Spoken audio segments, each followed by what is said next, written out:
శిథిలమైన అంబేద్కర్ భవన్ స్థానంలో multipurpose community hall నిర్మాణానికి ప్రతిపాదన సిద్ధం చేయాలని రాష్ట్ర మంత్రి కొల్లు రవీంద్ర అధికారులను ఆదేశించారు. గత పాలకుల నిర్లక్ష్యానికి నిలువెత్తు నిదర్శనం మచిలీపట్నంలో అంబేద్కర్ భవన్ అని రాష్ట్ర మైన్స్ జియాలజీ ఎక్సైజ్ శాఖ మంత్రి కొల్లు రవీంద్ర విమర్శించారు. జిల్లా కోర్టు సెంటర్లో శిథిలావస్థకు చేరిన అంబేద్కర్ భవన్ ని దళిత సంఘాల నాయకులతో కలిసి మంత్రి రవీంద్ర పరిశీలించారు. 2004లో అప్పటి తెలుగుదేశం ప్రభుత్వ హయాంలో దళితుల కోసం అంబేద్కర్ భవన నిర్మాణాన్ని చేపట్టగా ఆ తర్వాత నిర్వహణ లోపానికి గురైందన్నారు. 2014లో అంబేద్కర్ భవన మరమ్మతులకు పూనుకోగా ఆ తర్వాత అధికారంలోకి వచ్చిన వైసీపీ ప్రభుత్వం అంబేద్కర్ భవనాన్ని పూర్తిగా నిర్లక్ష్యం చేయడంతో గత 5 ఏళ్లుగా మూతబడిందన్నారు. అంబేద్కర్ భవన్ పక్కనే కోట్ల రూపాయలతో వైసీపీ కార్యాలయ భవన నిర్మాణంపై పెట్టిన దృష్టి కొంతైనా అంబేద్కర్ భవనంపై చూపలేదని మాజీ మంత్రి పేర్ని నానిపై మంత్రి రవీంద్ర ఆగ్రహం వ్యక్తం చేశారు. ప్రస్తుత ప్రభుత్వం దళిత సంఘాలకు ఇచ్చిన మాట ప్రకారం త్వరలోని అంబేద్కర్ భవన్ స్థానంలో అధునాతన సౌకర్యాలతో మల్టీ పర్పస్ కమ్యూనిటీ హాల్ ను నిర్మిస్తామని కొల్లు రవీంద్ర తెలిపారు. డాక్టర్ బిఆర్ అంబేద్కర్ గారి పేరు మీద అంబేద్కర్ భవన్ 2004వ సంవత్సరంలో ఆనాటి తెలుగుదేశం ప్రభుత్వంలో కడియం శ్రీహరి గారి చేతుల మీదుగా ఇక్కడ భవన నిర్మాణానికి ప్రారంభోత్సవం చేసుకోవడం జరిగింది. దాదాపు 25 సంవత్సరాలు మరి ఈ భవనం అవుతోంది నిర్మాణం చేసి.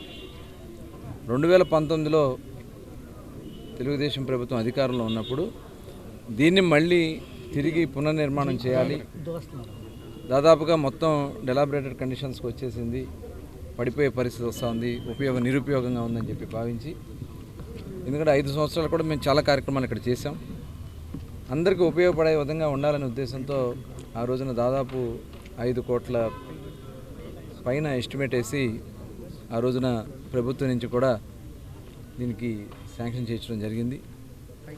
ఆ రోజు ప్రారంభోత్సవ శిలాఫలకాన్ని కూడా ఇక్కడ ఏర్పాటు చేశాం. 2019లో దురదృష్టం తర్వాత వచ్చినటువంటి ప్రభుత్వం మరి ముఖ్యంగా స్థానిక ఎమ్మెల్యేగా ఉండి మంత్రి అయినటువంటి పేర్ని నాని గారు అంబేద్కర్ భవన్ గురించి కనీసం 5 సంవత్సరాలు పట్టించుకోవాలి. జీవోని క్యాన్సిల్ చేశారు. ఇచ్చినటువంటి పాత జీవోను క్యాన్సిల్ చేయటం, శిలాఫలకాన్ని పగలగొడటం తప్ప చేసింది ఏమీ లేదు. మేము ఆ రోజు కూడా చెప్పాం, పాత జీవో ఉంది, దాని ప్రకారం మీరు ప్రభుత్వంలో ప్రయత్నం చేయండి, లేని పక్షం అది క్యాన్సిల్ చేసి కొత్త జీవో తీసుకొచ్చి ఇది పూర్తి స్థాయిలో, ఎందుకంటే కింద నుంచి మరి కింద బేస్మెంట్ కూడా దెబ్బతిని ఉంది, మొత్తం కూడా తీసి ఉపయోగపడే విధంగా దీంట్లో ఏమేమి చేయొచ్చో ఆ కార్యక్రమాలు చేసి, ఎందుకంటే దళిత సోదరులు కానీ పెద్ద ఎత్తున ఈ భవనాన్ని ఉపయోగించుకునే వాళ్ళ గతంలో అది చేయండి అని చెప్పడం జరిగింది.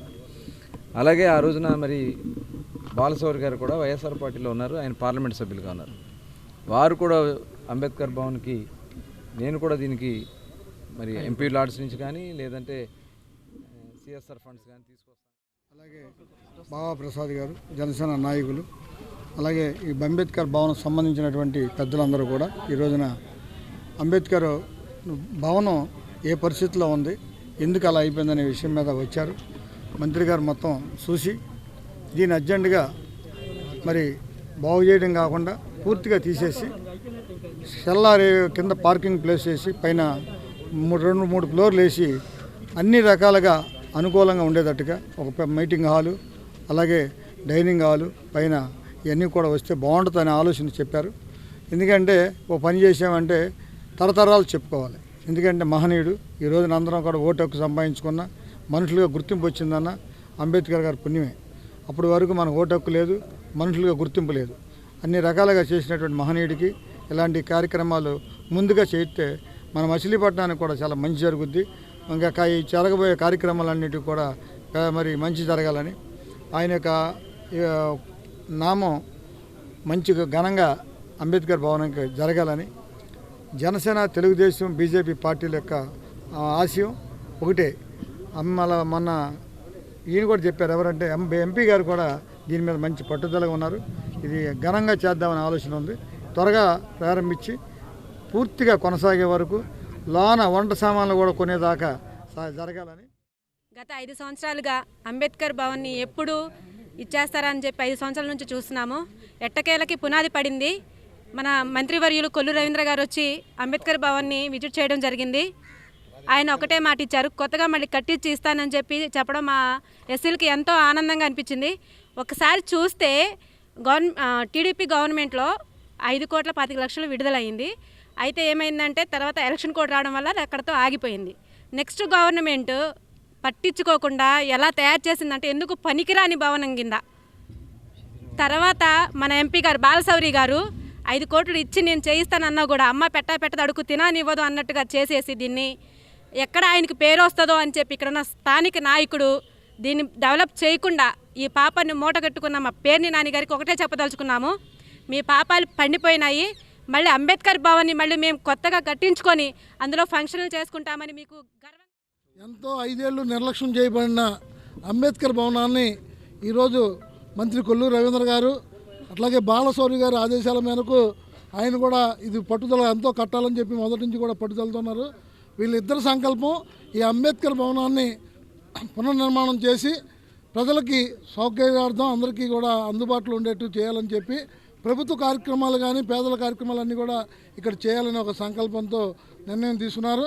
కాబట్టి ఈరోజు తెలుగుదేశం పార్టీ, జనసేన, బీజేపీ నాయకులు అందరూ కూడా ఎస్సీ నాయకులు, లీడర్స్ అందరూ కూడా వచ్చి పర్యవేక్షణ చేసి ఇక్కడ వాళ్ళు చేసిన నిర్లక్ష్యం 5 ఏళ్ళు కనీసం దీన్ని పట్టించుకోకుండా నిర్లక్ష్యం చేయడం వల్ల ఒక బూత్ బంగ్లా లాగా తయారైపోయింది. రాష్ట్ర ప్రభుత్వం పేదల వైద్యం, ఆరోగ్యం పట్ల ప్రత్యేక శ్రద్ధ చూపుతోందని అవనిగడ్డ ఎమ్మెల్యే మండలి బుద్ధప్రసాద్ పేర్కొన్నారు.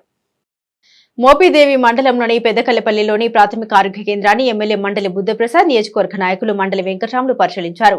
24 గంటల ఆసుపత్రిగా ప్రజలకు సేవలు అందిస్తున్న ఈ ప్రాథమిక ఆరోగ్య కేంద్రంలో సౌకర్యాన్ని పరిశీలించారు. ప్రస్తుతం ఉన్నటువంటి వైద్యులు, సిబ్బంది పనితీరు కారణంగా ఆసుపత్రికి వచ్చే రోగుల సంఖ్య పెరిగిందని గ్రామస్తులు తెలిపారు. గతంలో 40 నుండి 50 ఉండే ఓపీ ప్రస్తుతం 100కు పైగా పెరిగిందని తెలిపారు. ఈ కేంద్రంలో 24 గంటల పాటు సేవలు అందిస్తున్న నేపథ్యంలో సిబ్బందిని నియమించారని జనసేన పార్టీ నేత అరజా కిరణ్ కాంత్ ఎమ్మెల్యేకు వివరించారు. దీంతో ఈ కార్యక్రమంలో మండల పరిషత్ ఉపాధ్యక్షులు కడవకొల్లు సీతారామాంజనేయులు, నాయకులు గొర్రెపాటి నాగేశ్వరరావు, గొల్ల శ్రీనివాసరావు తదితరులు పాల్గొన్నారు. వాలంటీర్ వ్యవస్థపై ప్రభుత్వం ఏ విధమైన నిర్ణయం ప్రకటించకపోవడంతో వాలంటీర్లు అయోమయంలో పడ్డారు. ఏపీలోని వాలంటీర్ వ్యవస్థపై ప్రభుత్వ ప్రకటన వెలువడకపోవడం వాలంటీర్లను అయోమయానికి గురి చేస్తోంది. గతంలో కంటే భిన్నంగా ఈసారి పెన్షన్లు పంపిణీ చేయనున్నామని ప్రభుత్వ రంగంలో ఉద్యోగులుగా గుర్తించబడ్డ సచివాలయ సిబ్బందితో జూలై 1న పెన్షన్లు అందిస్తామని ప్రభుత్వ వర్గాలు ప్రకటించాయి. అంతేకాదు వాలంటీర్ వ్యవస్థను తాము ఉపయోగించేదే లేదని ప్రభుత్వం తేల్చకపోవడం, రాజీనామా చేసిన వాలంటీర్లపై విధానపరమైన నిర్ణయం తీసుకుంటామని చెప్పడం వంటి వాటితో మరోసారి వాలంటీర్లను ప్రశ్నార్థకంలో పడేశారు. దీంతో వాలంటీర్లు ఆందోళనకు గురవుతున్నారు. వైసీపీ నాయకుల చర్యల కారణంగా ప్రస్తుతం వాలంటీర్ల పరిస్థితి అగమ్య గోచరంగా తయారైందని కొందరు వాపోతున్నారు.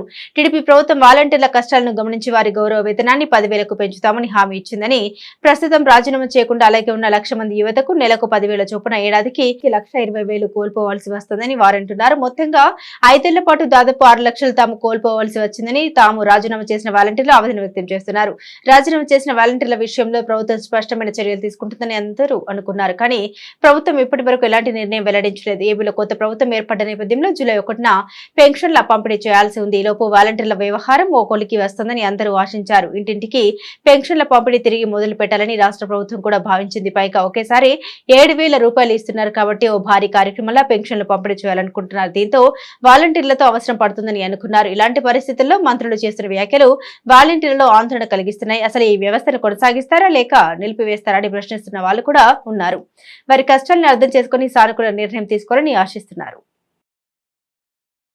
హామీలు అమలు చేయకపోతే చమురు ట్యాంకర్ను అడ్డుకుంటామని భావదేవరపల్లి సర్పంచ్ మండలి ఉదయ భాస్కర్ ప్రకటించారు.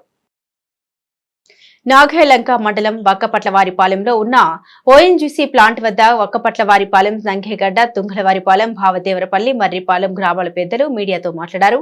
ఈ సందర్భంగా సర్పంచ్ ఉదయ భాస్కర్ మాట్లాడారు. తమ గ్రామంలో మౌలిక సౌకర్యాలు కల్పిస్తామని, మొక్కలు పెంచుతామని, రహదారులు అభివృద్ధి చేస్తామని ఇచ్చిన హామీలు అమలు చేయాలని డిమాండ్ చేశారు. లక్షల లీటర్ల చమురు భారీ వాహనాలతో తరలిస్తూ రోడ్డు ధ్వంసమవుతున్నా పట్టించుకోవడం లేదన్నారు. గ్యాస్ గాలులు వదిలేయడంతో ఈ ప్రాంత ప్రజలకు వాయు కాలుష్యంతో లంగ్స్, లివర్, కిడ్నీకి సంబంధించిన ఆరోగ్య సమస్యలు వస్తున్నాయన్నారు. వక్కపట్లవారిపాలెం రింగ్ ద్వారా 2014 నుండి చమురు నిక్షేపాల తవ్వకం, తరలింపు చేస్తున్న ఓఎన్జీసీ సంస్థ కనీస వైద్య శిబిరాలు కూడా నిర్వహించడం లేదన్నారు. తమ హామీలు అమలు చేయకపోతే ఆందోళన చేపడతామని ప్రకటించారు. కృష్ణా జిల్లా నాగలంక మండలంలోనే ఓఎన్జీసీ గ్యాస్ దీని దగ్గర ఉన్నాం. ఈ సుమారుగా ఈ ఓఎన్జీసీ ఈ ప్లాటు 25 ఎకరాల దాకా ఉంది. 25 ఎకరాల్లో డెవలప్ చేయడం కోసం బాదరపల్లి ఏరియా నుంచి మట్టి తోలకాలు కానీ తోలటం వల్ల పెద్ద పెద్ద 50 టన్నులు 60 టన్నులతో టిప్పర్లు 10 టైర్ టిప్పర్లు 12 టైర్ టిప్పర్లతో తోలి ఆ రోడ్డు అంతా పాడైపోయింది. వాళ్ళు ఉన్న పరిస్థితుల్లో వీళ్ళు ఏం చెబుతారంటే మేము బాదరపల్లి నుంచి ఒక్కటరపాలెం వరకే వేస్తాం ఈ ప్లాంట్ కాడి నుంచి అని చెప్పి ఈ ఓఎన్జీసీ దాని కాడి నుంచి అని చెబుతున్నారు. దీనివల్ల మరి ఆ రోడ్లు పోయింది, ఎవరి వాళ్ళు పోయినాయి? ఈ సైట్లు లెవెల్ చేయడం కోసం వాళ్ళు బయట నుండి మట్టి తీసుకొస్తాం కానీ మట్టి పుసుకు తీసుకురావడం వల్ల పోయింది. 2 రైతులకి వీళ్ళు చేసేది ఏంటంటే ఇప్పుడు ఈ వేస్ట్ ఇదంతా వదిలేస్తున్నారు. ఈ డ్రైనేజ్ వ్యవస్థ సరిగ్గా లేకపోవడం వలన భూమిలో ఉండాల్సిన పోషకాలు లేక దెబ్బతినిపోయి పొలాలంతా కవరెత్తిపోయి దిగుబడి రావట్లా. ఆ రకంగా రైతాంగం నష్టపోతున్నారు. వీళ్ళు ఏమంటారు, రైతు మీరు ముందు సర్టిఫికేట్ అప్లికేషన్ పెట్టుకోండి, మీరు అగ్రికల్చర్ డిపార్ట్మెంట్ రిపోర్ట్ తెచ్చుకోండి అంటారు. అగ్రికల్చర్ డిపార్ట్మెంట్ వాళ్ళు ఏమంటారంటే మేము రిపోర్ట్ ఇచ్చేది ఏముందంటే దీంట్లో అని చెప్పి వాళ్ళు తప్పుకుంటారు. దీనివల్ల ఒకరి మీద ఒకరు పెట్టుకుని దాని విషయంలో రైతులకి అన్యాయం జరిగిపోతుంది. రైతుకి న్యాయం జరగాలంటే ఏంటంటే అసలు వాళ్ళు ఏం జరుగుతుంది ఏంటనేది ఒక అగ్రిమేషన్గా సీజన్లో స్టార్ట్ అవ్వగానే లేదా పంట కోసేటప్పుడు ఎంత పొలం నష్టం జరుగుతుంది అనేది వాళ్ళు ఒక నిర్ణయం తీసుకుని వాళ్ళే వచ్చి చెక్ చేయించాలి. రైతులకు మేలు చేయాలని ఉద్దేశం ఉంటే రైతు వెళ్ళాలంటే ఏ రైతు ఎవరికి చేస్తాడు? ఎంఆర్ఓ దగ్గరికి వెళ్తే వింటాడా? రైతు దగ్గర రైతులు మాట్లాడితే అది లేదా ఒక అగ్రికల్చర్ అసిస్టెంట్ అంటాడా లేదా అగ్రికల్చర్ ఆఫీసర్ అంటాడా? అదేంటంటే తీసుకొచ్చి మన దానివల్ల ఎంతవరకు నష్టం జరిగింది అనేది వాళ్ళు ప్రాజెక్టుగా తీసుకుని ఒక కమిటీ మామూలు చేసి నష్టపరిహారం చెల్లిస్తే తప్ప రైతు న్యాయం జరగదు. ఇంకోటి ఏంటంటే ఈ డ్రైనేజ్ వ్యవస్థను కంపల్సరీగా బాగు చేయాలి. 2 మొక్కలు పెంచాలి. ఈ రకంగా చేయకపోతే ఉన్న గ్రామాలన్నీ దెబ్బతింటాయి. గతంలో కూడా చేస్తామని చెప్పి వీళ్ళు పర్యావరణ పరిరక్షణ కోసం వాళ్ళు తీసుకునేటప్పుడు అనుమతుల కోసం గ్రామ సభలు చెప్పినప్పుడు ఓఎన్జీసీ దగ్గర ఉన్నాం. 2014లో ఇక్కడ డ్రిల్లింగ్ చేయడం ప్రారంభించారు. ఇప్పటికి కనీసం 10 years అవుతుంది. కానీ ఇక్కడ ఉన్న ప్రాజెక్ట్ వారు కానీ ఓఎన్జీసీ వారు కానీ ఇక్కడ ఉన్న చుట్టుపక్కల గ్రామాలకు కానీ లేకపోతే పొల్యూషన్ సంబంధించింది కానీ ఏమీ చేయలేదు. దీనికి అడాప్టెడ్ గ్రామాలుగా బావదేరుపల్లి, ఒక్కబుడారిపాలెం, నంగేగడ్డ, మర్రిపాలెం, తొంగలవారిపాలెం, యాకనూరు ఉన్నాయి. వీళ్ళు మామూలు ఒక ప్రపోజల్ అడిగారు 5 years బ్యాక్. మీ గ్రామాల్లో ఏ మౌలిక వసతి సదుపాయాలు కావాలి అని చెప్పడం జరిగితే మేమందరం కూడా ఒక రిప్రజెంటేషన్ ప్రకారం ఇచ్చాం.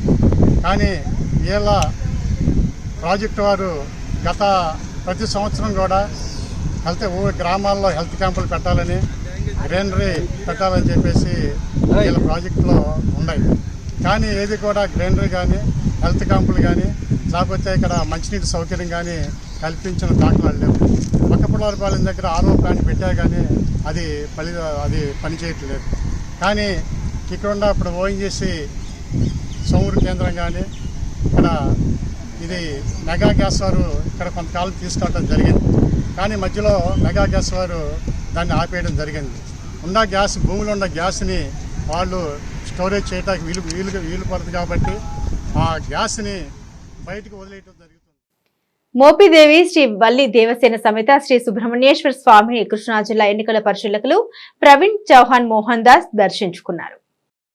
మోపిదేవిలో ప్రముఖ పుణ్యక్షేత్రంగా విరాజిల్లుతున్న శ్రీ వల్లి దేవసేన సమేత శ్రీ సుబ్రహ్మణ్యేశ్వర స్వామి వారిని కృష్ణా జిల్లా ఎన్నికల పరిశీలకులు ప్రవీణ్ చౌహాన్ మోహన్ దాస్ దర్శించుకున్నారు. ఆలయానికి వచ్చిన ప్రవీణ్ చౌహాన్ ఆలయ ఆవరణంలో గల నాగపుట్టలో పాలుపోసి మొక్కులు చెల్లించుకున్నారు. అనంతరం శ్రీ స్వామివారిని దర్శించుకునగా ఆలయ అర్చకులు వారికి ప్రత్యేక పూజలు నిర్వహించి ఆలయ మర్యాదలతో సత్కరించి ప్రసాదాలు అందించారు.